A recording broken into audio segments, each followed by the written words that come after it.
কথা পায় না। আর বলছি কি না, পিএস হওয়ার কারণে আমার বাড়ি হইল সাতক আর ওনার বাড়িটা হইল কানাডা। কি দা কথা বলে, কি দা কানাডা। আমরা 2-4 টাকা রুজি বললে বাংলাদেশ ব্যাংকে, আর তাইনের টাকা বাংলাদেশ ব্যাংকে টাকা হয় না, তার টাকা হয় ওই সুইস ব্যাংকে। কথা বলা ঠিক না? তাহলে পিএস এর মর্যাদা আছে না নাই? নবীজির হাদিস খেদমত করছেন কত বছর? খাদামতুন নবিয়্যা সাল্লাল্লাহু আলাইহি সাল্লাম 10 সিনিন। হযরত আনাস বলেন আমি নবীজির খেদমত করছি দীর্ঘ 10 বছর। সুবহানাল্লাহ। 10 বছর খেদমত করে উনি কি পাইছেন? উম্মতকে বললেন, শোনো উম্মত, নবীর খেদমত করলাম 10 বছর, নবীর কাছ থেকে কি পাইছি? একটা শিক্ষা, আল্লাহু আকবার। দীর্ঘ 10 বছরের ভিতরে নবী আমাকে কোনোদিন বলে নাই লিমা সনাতা, এ আনাস এই কাজটা তুমি কেন করছো? বলা আল্লাহ সনাতা, এই কাজটা তুমি কেন করো নাই? ধমক দিয়া, চোখ রাঙায়া, আয় আল্লাহ সব চেহারা বিকৃত করে দীর্ঘ 10 বছরের ভিতরে নবী আমাকে কোনোদিন এমন কথা বলে নাই। চিৎকার দিয়ে বলে সুবহানাল্লাহ। আমরা যদি একটা খাদেম যদি বা একটা কান্না রাখি, হাই যে হাই, আর কাপড়ের তলের গায়ে না দিলে, হ্যাঁ কি আখলাক কান্না পাইছি। এমনকি দৈহিক নির্যাতন অনেকে করে, করে না? সোর তাপ্পর দেয় না, সোর তাপ্পর দিয়ে কত কিছু করে। আল্লাহু আকবার। নবীর জিন্দেগিটা প্রথমত 2 ভাগে বিভক্ত। কষ্ট দিচ্ছে আপনাদের? কয় ভাগে বিভক্ত?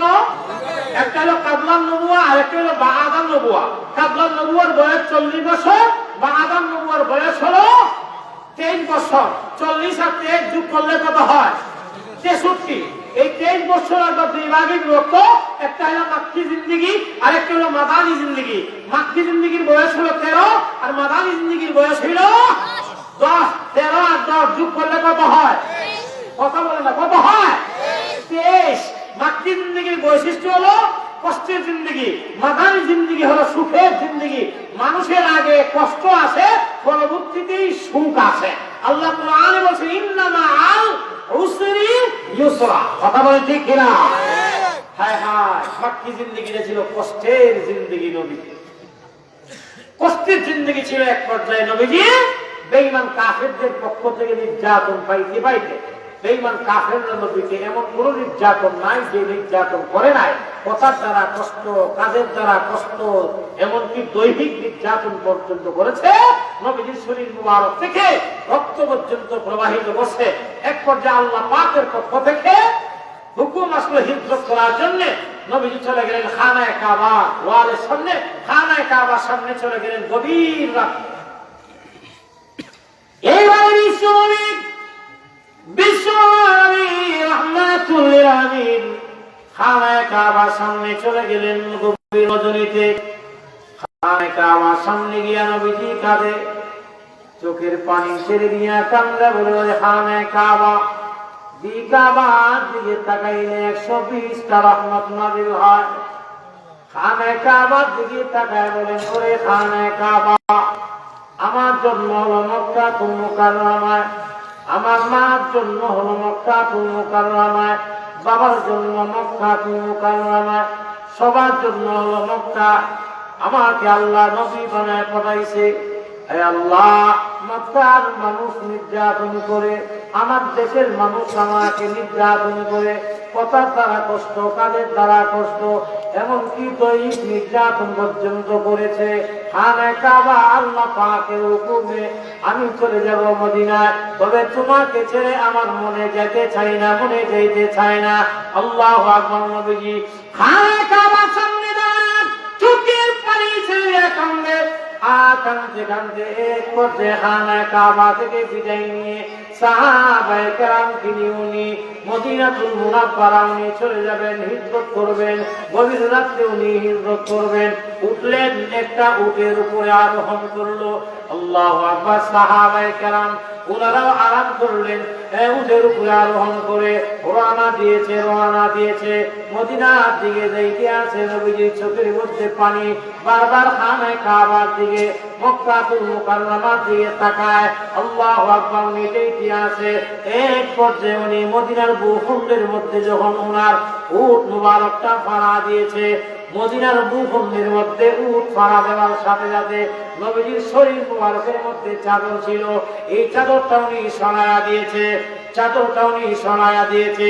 সাহাবায়ে কেরাম প্রশ্ন করলেন, নবীজি এতক্ষণ পর্যন্ত আমরা শরীর মুবারক থেকে চাদরটা সরান নাই, এখন তো আপনি চাদরটা সরায়া দিলেন, ব্যাপারটা বুঝলাম না। এইবারে বিশ্বনবী রাহমাতুল্লাহি আলাইহি বলেন, ও সাহাবীরা তোমরা তো জানো না আমি কোথায় আছি, এটা হলো মদিনাতুল মুনাওয়ারা। এই মদিনার কি পরিমাণ মর্যাদা, মদিনার কি পরিমাণ দাম তোমরা শুনে রাখো। আমি কেন চাদরটা সরাইলাম, তার কারণ হলো এই মদিনার বাতাসের মধ্যে রোগের শিফা আছে। আর দেখুন না সুবহানাল্লাহ, মদিনার বাতাসের মধ্যে রোগের শিফা না, এমনকি মদিনার ধুলাবালির মধ্যে রোগের শিফা আছে, মদিনার ধুলাবালির মধ্যে রোগের শিফা আছে। মদিনার কি পরিমাণ মর্যাদা, আল্লাহু আকবার, মদিনার কি পরিমাণ মর্যাদা। আব্দুল হক মুহাদ্দিস দেহলভী রাহমাতুল্লাহি আলাইহি অনেক বড় মুহাদ্দিস ছিলেন। উনি 1 বছর না 2 বছর না 18 বছর পর্যন্ত নবীর রওজার পাশে বসে হাদিসের সবক দিয়েছেন, হাদিস পড়াইছেন। এক পর্যায়ে উনি অসুস্থ হয়ে গেল। অসুস্থতা বলতে উনার প্যারালাইসিস, একটা সাইড অবশ হয়ে গেছে। মদিনার দুটো ডাক্তার, সমস্ত ডাক্তারের শরণাপন্ন হলো, সমস্ত ডাক্তাররা ওনাকে দেখে প্রেসক্রিপশন করলো, হযরত আপনার কোনো চিকিৎসা আমাদের কাছে আর নাই, চিকিৎসা শাস্ত্রে আপনার কোনো চিকিৎসা নাই, আমাদের পক্ষে আর সম্ভব না, যতদিন আপনি দুনিয়ায় বাঁচবেন এইভাবেই আপনি বাঁচতে হবে, মৃত্যু পর্যন্ত আপনার এইভাবেই থাকতে হবে। মদিনার যত ডাক্তার ছিল সমস্ত ডাক্তারের শরণাপন্ন হওয়ার পরে সবাই বলল আপনার এই অবস্থায় উনি নিরুপায় হয়ে আরেকবার চলে আসলেন নবীর রওজার পাশে। যেই না নবী রওজার পাশে চলে আসেন, হাদিসের সবক দেওয়ার জন্য যখন চলে আসে, হাদিস পড়াইতে আসে, হঠাৎ করে একটা হাদিসের মধ্যে উনি পাইলেন, ভালো করে বুঝবেন, দিলের কান নিয়ে শুনবেন, মনটাকে একটু নরম করেন। হাদিসের মধ্যে পাইলেন ওয়াদি বাতহান, বলে বললেন সুবহানাল্লাহ। মদিনার একটা জায়গা আছে, যে জায়গার নাম হলো ওয়াদি বাতহান। ইসরা 10 হাত, এমনি হলো 10 হাত, এইদিকে 10 হাত, স্কয়ার হলো 10 হাত, ওয়াদি বাতহান। নবী বলছেন এই জায়গার মাটি দিয়ে তোমরা রোগের চিকিৎসা করো। আর যখন না সুবহানাল্লাহ। এইবার আব্দুল হক মুহাদ্দিস দেওয়ানি রাহমাতুল্লাহি আলাইহি হাদিসের মধ্যে পাইলেন ওয়াদি বাতহান নামক মাটির জায়গার মাটি দিয়ে তোমরা রোগের চিকিৎসা করো। মুহূর্তের মধ্যে হাদিসটা উনি পাওয়ার পরে উনি বিশ্বাস করে চলে গেলেন ওয়াদি বাতহান নামক জায়গায়। ওইখানে যাওয়ার পর হালকা একটু মাটি এনে জমজম পানি দিয়ে মিশ্রিত করে উনি নিজে 1 দিন 2 দিন 3 দিন সাইডে যখন উনি মালিশ করে দিয়ে দিল, উনি বলেন আমি এমন ভাবে সুস্থ হয়েছি মনে হয় আমি 26 বছরের একজন যুবকের মতো সুস্থ যুবক হয়ে গেছি। মদিনার মাটির মধ্যে রোগের শিফা আছে, কথা বলেন ঠিক কিনা? মদিনার বাতাসের মধ্যে রোগের শিফা আছে। এইবারে বিশ্বনবী রাহমাতুল্লাহি আলাইহি উনি চাদরটা সরাইয়া দিয়েছে। যেই মাত্র মদিনায় উনি চলে গেলেন, মদিনার সাহাবায়ে কেরাম নবীকে সংবর্ধনা দেওয়ার জন্য দৌড়ে চলে আসে। এদের মধ্যে কি পরিমাণ আনন্দ, নবীকে সংবর্ধনা দেওয়ার জন্য দৌড়ে চলে আসে। যেমন ভাবে যুবকরা চলে আসে, বৃদ্ধরাও চলে আসতে আসে, আর বাচ্চারাও চলে আসতে আসে। এদের মধ্যে একটা আনন্দ শুরু হয়ে গেল। নবীর শানে এরা কবিতা পাঠ করে, তালাল বদরু আলাইনা, নবীর শানে কবিতা পাঠ করতে আছে। আল্লাহু আকবার, আল্লাহু আকবার। এক পর্যায়ে একজন দুনিয়ার জন্য যুবক সাহাবী নবীজির কাছে আসার পরে নবীজির মাথা মুবারকের মধ্যে হাত রাখা আল্লাহু আকবার, সাহাবী নবীজির চেহারা নোয়ারের দিকে তাকা কান্দা বলে, ওগো আল্লাহর নবী, আমরা কিন্তু মক্কার মানুষ না, আমরা হইলাম মদিনার মানুষ। মক্কার মানুষ আপনাকে পাইয়া আপনার সম্মান দিতে পারে নাই, ইজ্জত দিতে পারে নাই। মক্কার মানুষ আপনাকে কথার দ্বারা কষ্ট দিয়েছে, কাজের দ্বারা কষ্ট দিয়েছে, এমনকি ওরা আপনাকে দৈহিক নির্যাতন পর্যন্ত করেছে। নবী আমরা আপনাকে কথার দ্বারা কষ্ট দিব না, কাজের দ্বারা কষ্ট দিব না। আমরা আপনাকে কথা দিলাম, আপনি মৃত্যু আগ পর্যন্ত আমরা আপনাকে সর্বোচ্চ আসন মাথার উপরে আপনাকে রাখব। মদিনার মানুষ মদিনার সাহাবায়ে কেরামের মধ্যে যারা ধনী সাহাবায়ে কেরাম নবীজির সাথে মুসাফা করে, মুআনাকা করে, মুসাফা করতে গিয়ে কিছু হাদিয়া ধরায় দেয় নবী মনটা পাওয়ার জন্য। আমরা তো অনেক সময় আলেম ওলামাকে হাদিয়া দেয়, কথা বলেন ঠিক কিনা? হুজুর যেন আমার জন্য একটু হাস করে দোয়া করে। যদি হাদিয়াটা হুজুরে পায় তাহলে এমনি তোমার থেকে একটা দোয়া আসে, কথা বলেন ঠিক কিনা? মদিনার সাহাবায়ে কেরাম নবীকে পাইয়া হাদিয়া দেয়, সাহাবায়ে কেরামের মধ্যে আনন্দ। কিন্তু একজন মহিলা নাম হলো উম্মে সুলাইম, উনি কাঁদে, ওনার চোখের মধ্যে পানি। তখন তো পর্দা আয়াত নাযিল হয় না। আল্লাহু আকবার। হঠাৎ করে নবীজির নজর পড়লো ওই মহিলা সাহাবীর চেহারার দিকে, দেখে ওনার চোখের মধ্যে পানি। এক পর্যায়ে নবীজি বললেন, মা, আজকে তো কান্নার দিন না গো মা, আজকে হলো আনন্দের দিন, সবার মধ্যে আনন্দ দেখতে আছি, আপনার চোখের মধ্যে পানি, ব্যাপারটা বুঝলাম না, আপনি কাঁদেন কেন? আল্লাহু আকবার। উম্মে সুলাইম বলেন, নবী জানেন না আমি আপনাকে কি পরিমাণ ভালোবাসি, কি পরিমাণ মহব্বত আপনাকে করি। আমি হইলাম একজন গরিব মহিলা, আমার স্বামী আসলামী প্রাণী কাঁদি, তার কারণটা হইল আমি দেখছি আপনি মক্কা থেকে মদিনায় আসার পরে মদিনার সাহাবীদের মধ্যে কি পরিমাণ আনন্দ, ঈদের মতন আনন্দ শুরু হয়ে গেছে, সবাই আনন্দ করতে আছে। আল্লাহু আকবার। আমার কান্দার কারণটা হইল আজকে যদি আমার স্বামী দুনিয়ায় থাকতো, আমার স্বামীও তো আপনার সাথে মুসাফা করতো, আমার স্বামীও তো আপনার সাথে মুআনাকা করতো, তৌফিক থাকলে কিছু হাদিয়া আপনাকে দিত। নবীজি আপনি তো জানেন না আমার স্বামী ছিল আপনার একজন ভক্ত, আপনার উম্মে সাহাবী। কিন্তু আমার স্বামী যখন ঘর থেকে বের হয়েছিল, মক্কার বেঈমান কাফেররা আমার স্বামীকে রাস্তায় পাইয়া এরা হত্যা করছে, দুনিয়া থেকে বিদায় করে দিয়ে দিয়েছে। তখন থেকে আমি হয়ে গেলাম একজন বিধবা। আমার সংসারটা এমন গরিব, আমার সংসারে এমন অভাব অনটন।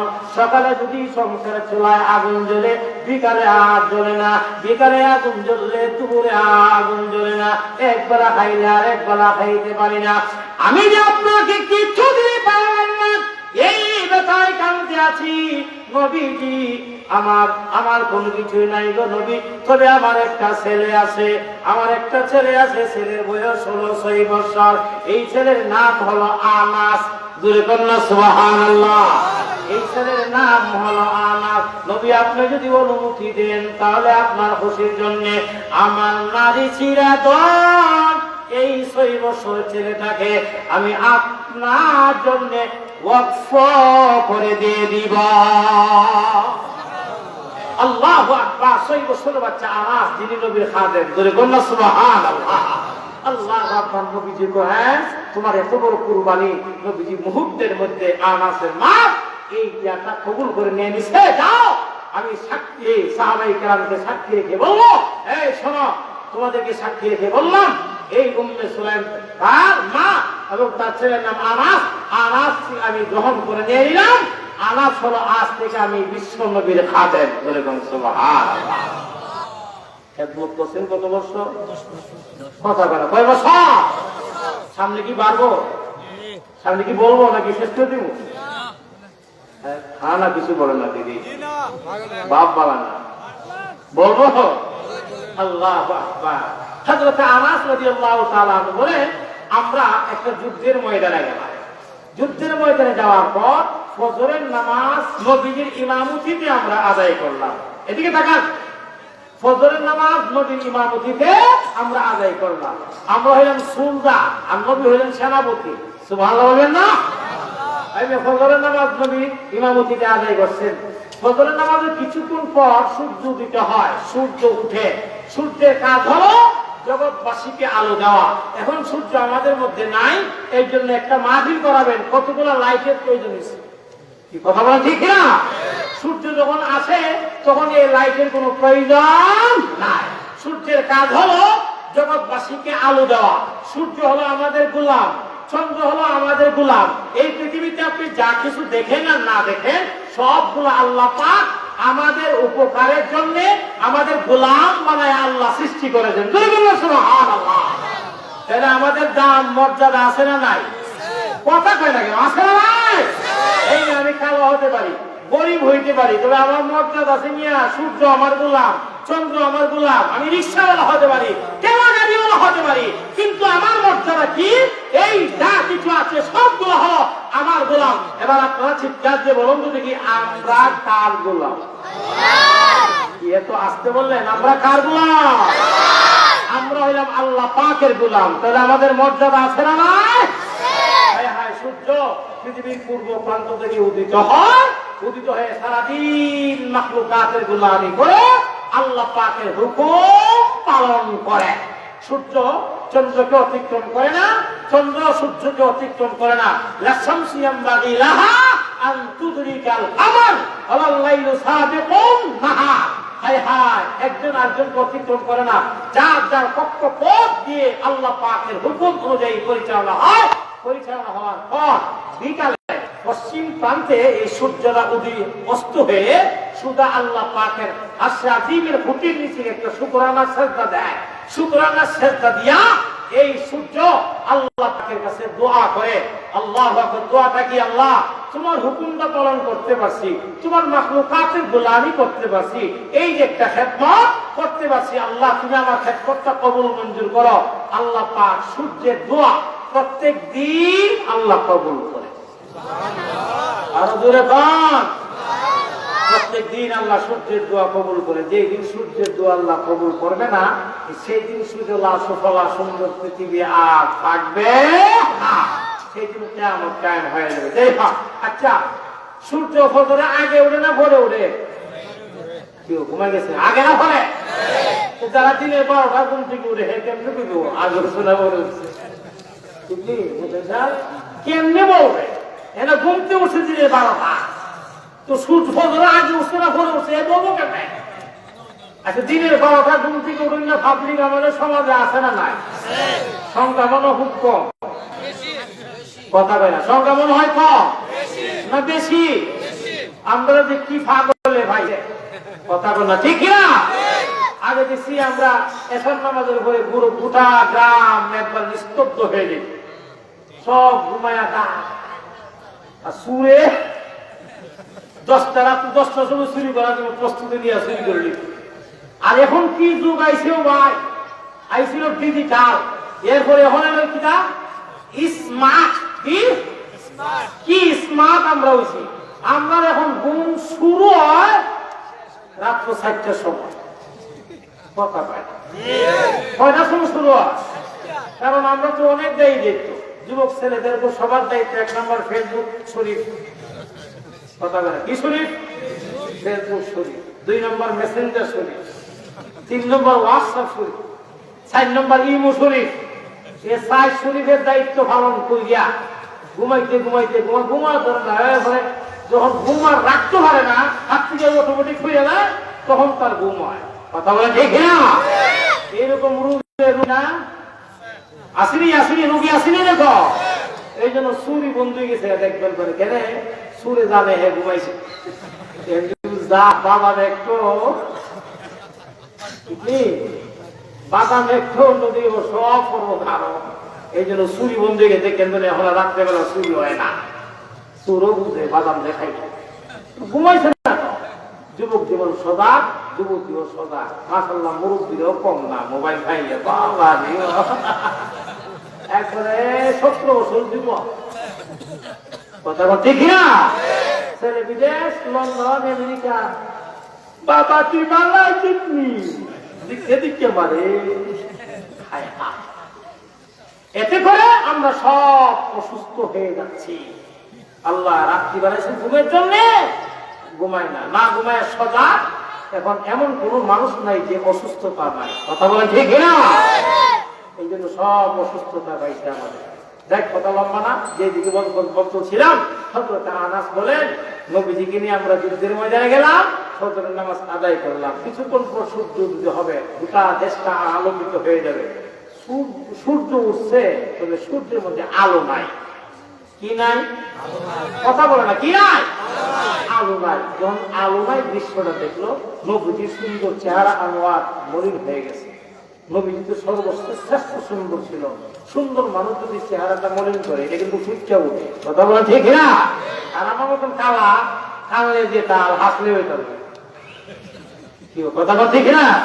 আর সুন্দর মানুষ যদি একটু বেদার করে, এটা ফুটটা উঠে। নবীজির চেহারা ভেঙে গেল। হযরত আনাস বলেন আমরা থরথর করে কাঁপতেছি। ইন্নালিল্লাহ। নবীজি বলেন আমি তো নিয়ে থাকা অবস্থায় আমার উম্মতের কি অবস্থা হবে? সূর্যের মধ্যে আলো নাই, এটা তো কিয়ামতের লক্ষণ। ব্যাপারটা বুঝলাম না। নবীজির চেহারাটা মলিন যখন হয়ে গেল, আল্লাহ পাক ফেরেশতাদের জিবরাইলকে, ও জিবরাইল আমার নবীর চেহারা মলিন, আমার নবীকে সন্তুষ্ট করার জন্য সূরা কাউসার নাযিল করলাম, সূরা ওয়াদ-দুহা নাযিল করলাম, সূরা আল-নাস নাযিল করলাম, সূরা নূর ওয়াল কালাম নাযিল করলাম। আমি আল্লাহ না আমার নবীর পাগল, তো বন্ধুও পাগল, তো আমার নবীর চেহারাটা মলিন হবে, এটা আমি বরদাস্ত করতে পারি না। তাড়াতাড়ি যাও আমার নবীর একটা সুসংবাদ দিয়ে আসো। নবীর চেহারাটা মলিন, মুহূর্তের মধ্যে জিবরাইল এসে বলে হুজুর আপনার চেহারাটি মলিন, ব্যাপারটা কি? আপনার মলিন কেন? চেহারা মলিন কেন? নবীজি বলে দেখো না, আমি তো নিয়ে থাকা অবস্থা, সূর্যের কি অবস্থা, সূর্যের মধ্যে আলো নাই, এটা কিয়ামতের লক্ষণ, কিয়ামতের লক্ষণ। জিবরাইল বলে হুজুর টেনশন করবেন না, আপনার জন্য আমি একটা সুসংবাদ আল্লাহ পাকের পক্ষ থেকে নিয়ে আসি। আরো আসতে বল সুবহানাল্লাহ। কি নিয়ে আসেন? সুসংবাদ। নবীজি বলেন সুসংবাদটা কি? তাড়াতাড়ি বলো, তাড়াতাড়ি বলো, সুসংবাদটা কি? জিবরাইল বলে হুজুর সুসংবাদটা হলো এই মুহূর্তে, শেষ করলাম, এই মুহূর্তে আপনার ইমামতিতে আপনার একজন সাহাবীর জানাজার নামাজ হবে। আপনার ইমামতিতে আপনার একজন সাহাবীর জানাজার নামাজ হবে। এই সাহাবীর জানাজায় 1000 নয়, 2000 নয়, 3000 নয়, 70,000 নূরের তৈরি ফেরেশতা তার জানাজায় অংশগ্রহণ করবে। আরো জোরে বল, কয় হাজার? কথা বলে না, কয় হাজার? যে মানুষের জানাজায় ফেরেশতা অংশগ্রহণ করে, এই মানুষের আমল মনে হয় খারাপ। কথা বলে আমল মনে হয় খারাপ না ভালো? 70,000 নূরের তৈরি ফেরেশতা অংশগ্রহণ করবে। নবীজির চেহারাটা আনন্দে আত্মহারা। এই মেয়ে কোনো বাবা যদি শুনে তার ছেলে মুক্তি সাবুছে, তখন বাবা বলবে আমি তার বাবা হওয়াটা সার্থক। কথা বলেন ঠিক না? কোন বাবা যদি শুনে যে তার ছেলে 30 পারা কোরআনের হাফেজ হয়েছে, তখন বাবা আনন্দে আনন্দিত। কেন? আমি এই ছেলের বাবা হতে পারছি, হাফেজে কোরআনের বাবা হয়েছি, বাবা হওয়াটা সার্থক। কথা বলেন ঠিক না? তদ্রূপভাবে নবীজি যখন ওই উম্মতের ভালো কিছু যদি শুনতো, নবীর দিলের ভিতরে আনন্দ শৈলে আসতো। নবীজির চেহারাতে আর টেনশন নাই। নবীজি বলেন ও জিবরাইল, তাহলে আমার সাহাবীর জানা যায় 70,000 নূরের তৈরি ফেরেশতা অংশগ্রহণ করে, দুনিয়াতে তার এমন কি নেক আমল ছিল যে নেক আমলটা আল্লাহ পাকের কাছে পছন্দনীয়, এমনকি ফেরেশতাদের কাছে পছন্দনীয়, যার কারণে তার জানা যায় 70,000 নূরের তৈরি ফেরেশতা অংশগ্রহণ করলো। দুনিয়াতে এমন কি নেক আমলটা ছিল যেটা আল্লাহ পাকের কাছে পছন্দনীয়? জিবরাইল বলে হুজুর নেক আমল তেমন না, ছোট্ট একটা আমল। বলে কি আমলটা? হলো আপনার সাহাবী উনি সব সময় কুল হুয়াল্লাহ সূরা তিলাওয়াত করতেন। আর জোরে কর। তাহলে যে সাহাবী জানায় 70,000 নূরের তৈরি ফেরেশতা অংশগ্রহণ করবে, সাহাবীর নামটা কি বলো? জিবরিল বলেন নাম হলো মুআবিয়া ইবনে মুআবিয়া। তাফসীরে নূরুল কোরআনে খুব সুন্দর করে লেখছে মুআবিয়া ইবনে মুআবিয়া নামক সাহাবী জানায় ৭০,০০০ নূরের তৈরি ফেরেশতা অংশগ্রহণ করবে। তার জিবরিল বলেন হুজুর আপনার এই সাহাবী সব সময় সূরাটা তিলাওয়াত করে। আপনার সাহাবী যখন হাঁটার মধ্যে মনে মনে এই সূরাটা তিলাওয়াত করে। আপনার সাহাবী যখন বসা থাকা অবস্থায় উনি মনে মনে এই সূরাটা তিলাওয়াত করে।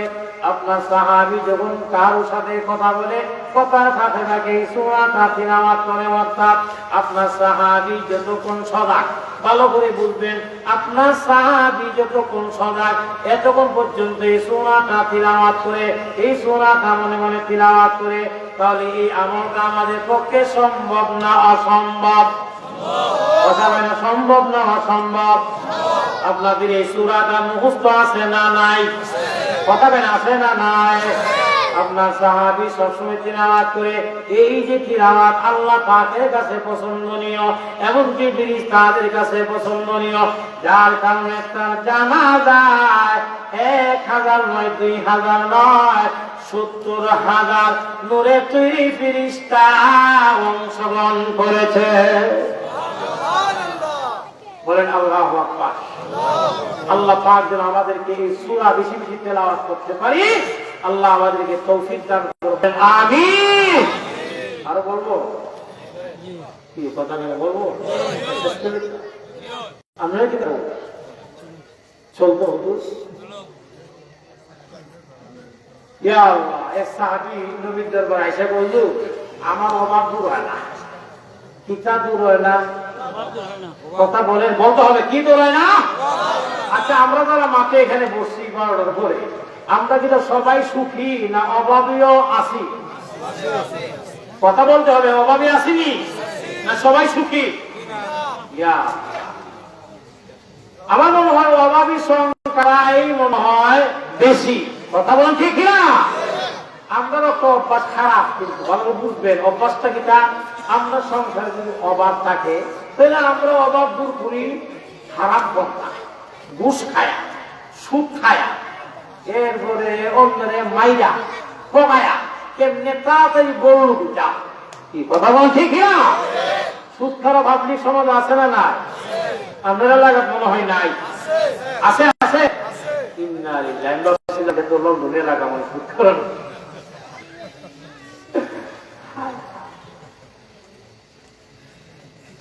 সাহাবায়ে কেরামের আমল ছিল, সাহাবীদের সংসারে যদি অভাব থাকতো ওনারা অভাব দূর করতেন নবীর দেওয়া আমল দিয়া। বলুন সুবহানাল্লাহ। সাহাবীদের অভ্যাস হলো নবীর দেওয়া আমল দিয়া অভাব দূর করে, আর আমরা অভ্যাস হল হারাম পন্থায় অভাব দূর করি। আরে কথা বলে ঠিক না? একবার এমন মুড়া মুড়া তলায় গলায় হবা, কেউ কথা বলে না, তলায় গলায় হবা, এমন বড় ফেট গুলারা উহুদের পাহাড়। এখন বাবা মারা গেছে, হ্যাঁ চলতো কেমনে? এর দুষ্ট বন্ধু বুদ্ধি দিছে, তোর যে ফেট এটা লয়ে কে কাজে নিব? কোদাল আপু নিলে মাটি কোপ দেওয়ার আগে তোর ফেট কেটে নিবি।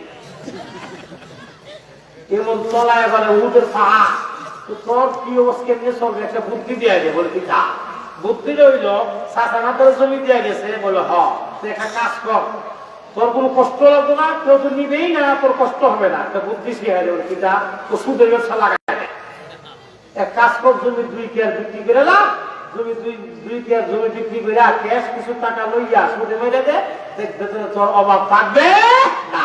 হে করছি কিতা দুষ্ট বন্ধুর কথা শুইনা বাবার জমি বিক্রি করে ক্যাশ 50,000 টাকা দিচ্ছে, 1,200 কথা কয় না, 1,200।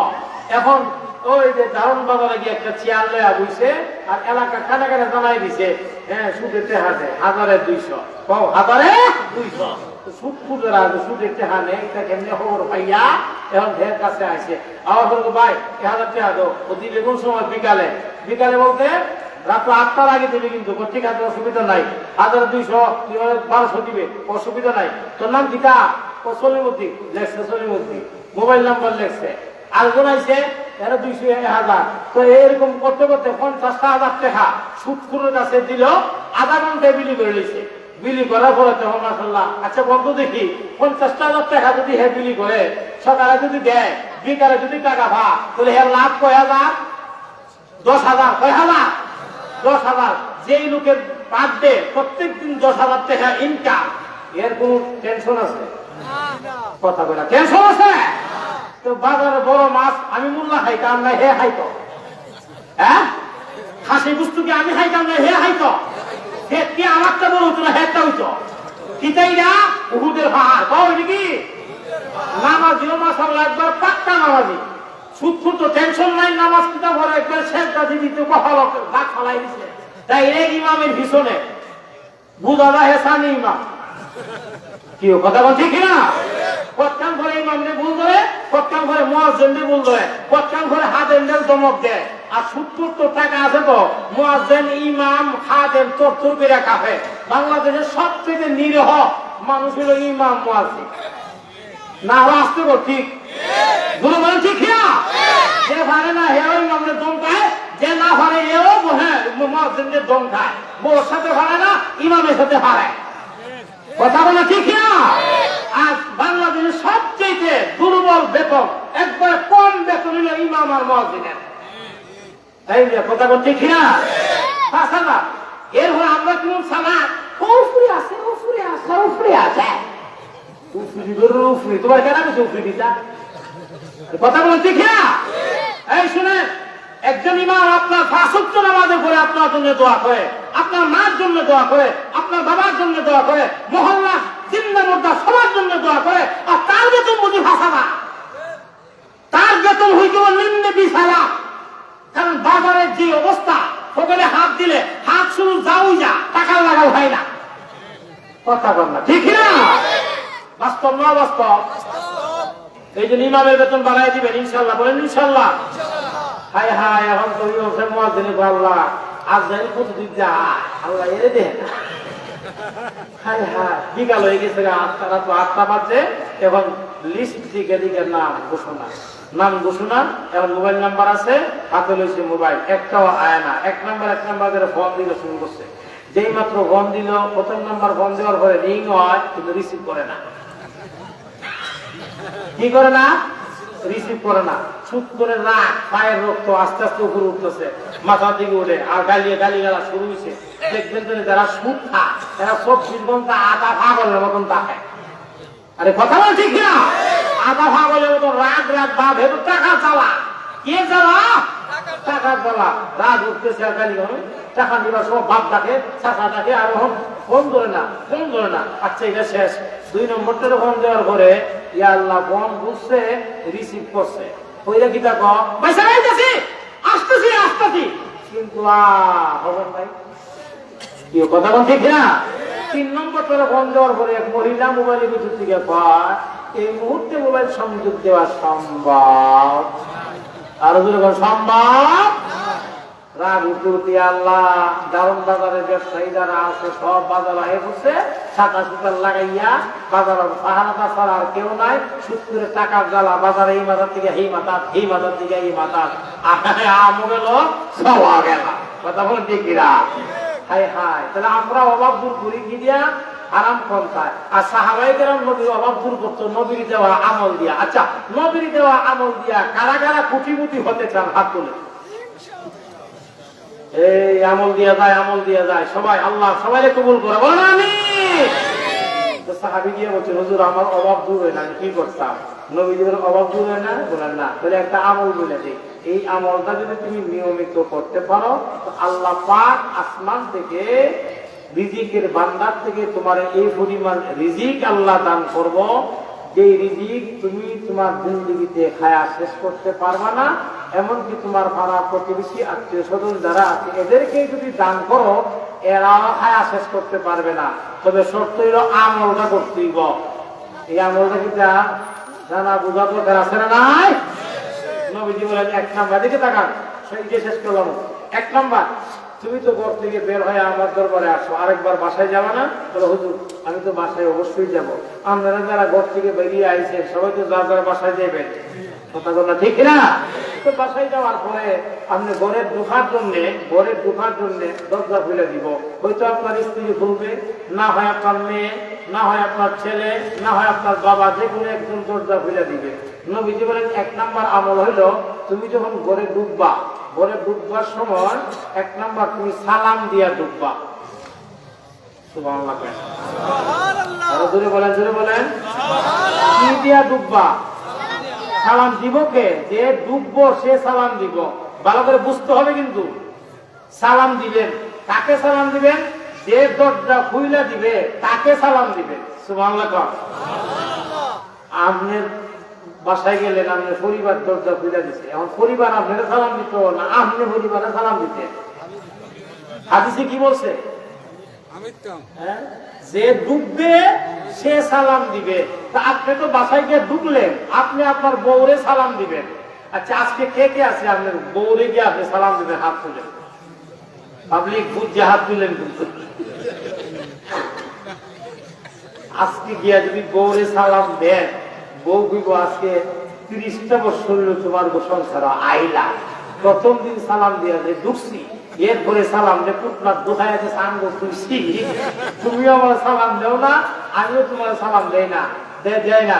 আজকে পাগলা হুজুর শুনে আইছো, ও বাবা রে আমার জামাই আমার সালাম দাঁড়াইছে। কেউ কথা বল ঠিক না? বউরে সালাম দেওয়া সুন্নত। বলেন বউরে সালাম দেওয়া সুন্নত। সালামের বেলা বয়স নাই। এই মিয়া যদি লজ্জা লাগে বউরে সালাম দিতে, লজ্জা তো কিছু লাগবেই। কথা বল ঠিক না? লজ্জা কিছু লাগবে সালাম দিতে। কুয়াশা কিছু আছে নিচের দিকে চাই, আল্লাহ রাগসে বাইরে দিয়ে। কথা বল ঠিক না? আস্তে আস্তে যখন মাথাটা চুইলা, যেই দিন বউর চেহারার দিকে তাকায়া, চোখের দৃষ্টির দিকে তাকায়া সালামটা দিবেন, সেই দিন বুঝবেন স্বামী স্ত্রী ভালোবাসা কাকে বলে, কত প্রকার। কি ঠিক না? দেখেন এখন বিশ্ব ভালোবাসা দিবস আসেনি? ভালোবাসা কেমনি নবীর সুন্নতুল আমল নাই, ভালোবাসা কেমনি? এখন দেখেন না জামাই আর বউ সম্পর্ক বোঝা তার কুমড়া। কেউ কথা বল ঠিক না?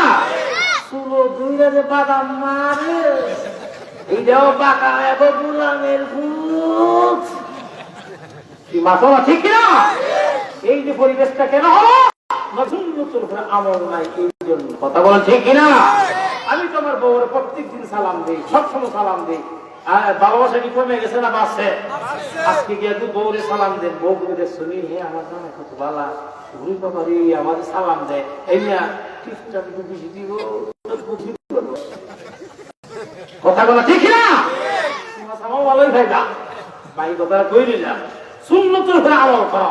কোন বিধি বলছে যে রোজা ভুইলা দিব তারে সালাম দিবা। সালামের বেলা বয়স নাই কিন্তু।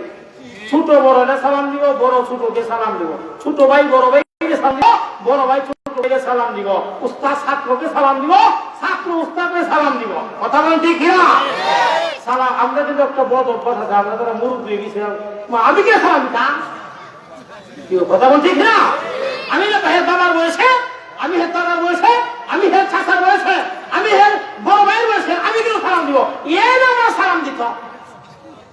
আসেনি এরকম রূপ? মুরব্বী হওয়ার কারণে বেটা সাও খানি সাঙ্গ তুলে দিয়ে বুঝছে। কথা বল ঠিক না? রাগে সালাম ছেলেকে সালাম দিছে না, সালাম না দেওয়ার কারণে রাগে গেছে তার বাড়ি, একটা ছেলে জন্ম দিচ্ছে বড় বিয়া তো আমি বসা তোর ছেলে আমার সালাম দিছে না, এরকম আছে না? না কথা বল আসেনি?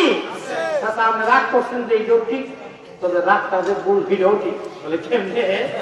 আপনি সালাম দিছে না, কষ্ট পাইছেন মনে, আপনি মুরব্বী, আপনি সালাম কেড়ে দিল না, এটা হের বিয়া দিবি, এটা হের বিয়া দিবি, আপনি মনে কষ্ট পাইছেন, এইটাও ঠিক। তবে চাচা কিছু সম্মান পাইতে গেলে হালকা কিছু সম্মান প্রয়োজনে দিতে হয়। ঠিক না? আচ্ছা, যদি যুবক একটা ছেলের সালাম দেয়, এ যদি ভালো বংশের হয়, ভদ্রতা থাকে, আমার বাবার বয়সী চাচা আমার সালাম দিল, সাবধান, যতদিন দুনিয়ায় বাঁচি চাচা যেন সালাম না দেওয়ার লাগে, চাচারে দেখার সাথে সাথে আমি সালামটা দিয়ে দিব। কথা বলেন ঠিক কিনা? একদিন আপনি সালাম দিয়া এর প্রশিক্ষণ দিয়া দেন, মৃত্যুর আগ পর্যন্ত সালমাশা বলা লাগতো না। কি কথা বলা ঠিক না? তো সালামের বেলা কি নাই?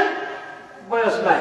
আবু হুরায়রার হাদিস, নবীজি বলেন লা তাদখুলুনাল জান্নাহ হাত্তা তুমিনু ওয়া লা তুমিনু হাত্তা তাহাব্বু আও লা আদুল্লুকুম আলা শাইইন ইযা ফাআলতুমুহু তাহাবাবতুম আফসুস সালাম বাইনাকুম। নবীজি বলেন, তোমরা কেউ জান্নাতে যেতে পারবে না যতক্ষণ তোমরা ঈমানদার না হবে। এতক্ষণ পর্যন্ত ঈমানদার কেউ হবে না যতক্ষণ তোমাদের মধ্যে পারস্পরিক মিল মহব্বত পয়দা না হবে। নবীজি বলেন আও লা আদুল্লুকুম আলা শাইইন, আমি কি তোমাদেরকে বলবো কোন কাজের দ্বারা তোমাদের নিজেদের মধ্যে মিল মহব্বত পয়দা হয়? আমি কি বলবো? নবীজি বলেন আফসুস সালাম বাইনাকুম, একে অপরকে সালাম দাও, মহব্বত বাড়বে, ঈমান বাড়বে, ঈমান বাড়লে জান্নাতে যেতে পারবে। সুবহানাল্লাহ। কথা বলছি কি না? তো ধনী হওয়ার এক নাম্বার আমল কি? সালাম দিবা। কি দিবা? সালাম দিবা। এক নাম্বার। 2 নাম্বার, ঘরে গিয়ে ঢুকবা ডাইন পা দিয়া। কোন পা? কথা বল না, কোন পা? ঘরে ঢুকবার সময় ডান পা। ঘরে ঢুকবার সময় কি? ডাইন পা। বাইরে হওয়ার সময় বুঝতে হবে, বাইরে হওয়ার সময় হায় হায়। বাথরুমে ঢোকার সময় বাম পা। কথা বলে কোন পা? বাম পা। আর বাইরে হওয়ার সময় ডাইন পা। মসজিদে ঢুকবার সময় ডাইন পা। এই মিয়া সুন্নাত বুঝা দরকার। মসজিদে ঢুকবার সময় কোন পা? ডাইন পা। বাইরে হওয়ার সময় বাম পা। মনে থাকবো তো ইনশাআল্লাহ? কথা বলে মনে থাকবো তো? আর একটা চিকিৎসা দেওয়ার নাই। প্রেসক্রিপশন ডাক্তারের কাছে গেলে এরা লেখলেই হাজার টাকা নিতে, কিন্তু আমরা তো আমার কেউ দিতেন না। কি কথা বলতে কিনা? হায় হায়। জুতা পরার সময় কেউ যদি বাম পার উপরে জুতা রাইখা, ভিতরে না, বাম পা উপরে জুতা রাইখা যদি ডাইন পা ঢোকা আর জুতা ব্যবহার করতে পারে, এই লোকটার জিন্দিগিতে মির্কি বেমার হবে না। সুবহানাল্লাহ। কালকা রাস্তা হায়া করবে বাংলা বেরিয়েছি তো কি মির্কি বেমার এসে না? মির্কি বেমার জুতা হুঙ্গে দিলে দেখেন একটা সুন্নতের কি দাম। আল্লাহু আকবার। একটা সুন্নতের কি দাম। আমরা মিসওয়াক করি না? মাথা না কথা বল, মিসওয়াক করি। মিসওয়াক বসাইতে বসাইতে এক পর্যায়ে জিহ্বার মধ্যে বসা দেয়। জিহ্বার বসা দিতে গিয়া অনেক সময় দেখবেন মিসওয়াকের ইয়াটা ভিতরে ঢুকে যায়। ওই আল্লাহ জিহ্বার কাছে এই যাওয়ার পরে এরপরে একটা লালা বাইর, ভিতর থেকে একটা লালা বাইর হয়। নবীজি বলছেন এই লালাটা যার বের হবে, যদি বের হয় তাহলে তার পেটের যত রোগ আছে সমস্ত রোগ এই লালার সাথে বের হয়ে যায়। মিসওয়াকের কি পরিমাণ দাম! তাহলে এইগুলা আমল করবে ইনশাআল্লাহ ফায়দা হইব। 1 নাম্বার আমল সালাম দিবা। ঘরের ভিতরে যাওয়ার সময় সালাম দিবা, যে দরজা খুলবো তারে। 2 নাম্বার ডান পা দিয়া ঢুকবা। 3 নাম্বার ঘরের ভিতরে দুইটা আসমানের দিকে তাকায়া, উপরের দিকে তাকায়া একবার কুল হুয়াল্লাহ শরীফ, কুল হুয়াল্লাহ এই সূরাটা তিলাওয়াত করবা। জোরে বলনা সুবহানাল্লাহ। আসমানের দিকে চাইতাম কি লিগা? আসমান আমরা বড় তো আসমান নাই। ওই মেয়ে তোমার বড় আসমান নাই, আসছি তোমার ঘরের উপরে আসমান আসেনি। কথা কই না আসেনি? ছাদের দিকে তাকায়, উপর দিকে তাকায় একবার করবো আল্লাহ পাক করবা। এই 3টা আমল যদি নিয়মিত করতে পারো, আল্লাহ পাক তোমার আসমান থেকে এই পরিমাণ রিজিক আল্লাহ দান করবো, তুমি তোমার জিন্দিগিতে হায়া শেষ করতে পারবে না। আত্মীয় স্বজনকে দিলে এরাও হায়া শেষ করতে পারবো না। সাহাবী বলেন নবীর কাছ থেকে এই আমলটা নিয়ে আমার ছোট একটা ব্যবসা ছিল, সংসারে অভাব দূর হইতো না। হায় আল্লাহ বিশ্বাস করে যখন আমল শুরু করে দিলাম, সাহাবীদের অভ্যাস ছিল শুনলেই আমল করে নিত, আমল স্টার্ট করে নিত।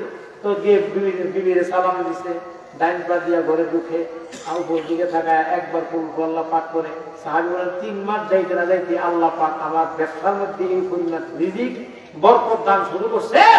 আল্লাহ আমার হায়াতের জিন্দেগিতে আল্লাহ পাক এমন রিজিক দিছে, আমি হায়াত শেষ করতে পারছি না। জোরে বল সুবহানাল্লাহ। এই যে কতগুলো কথা আমি আপনাদের সামনে বললাম, যদি দিলের ভিতরে মায়া পয়দা হয় ইনশাআল্লাহ আমল করবেন, লাভ হইব নি? কথা বলেন লাভ হইব?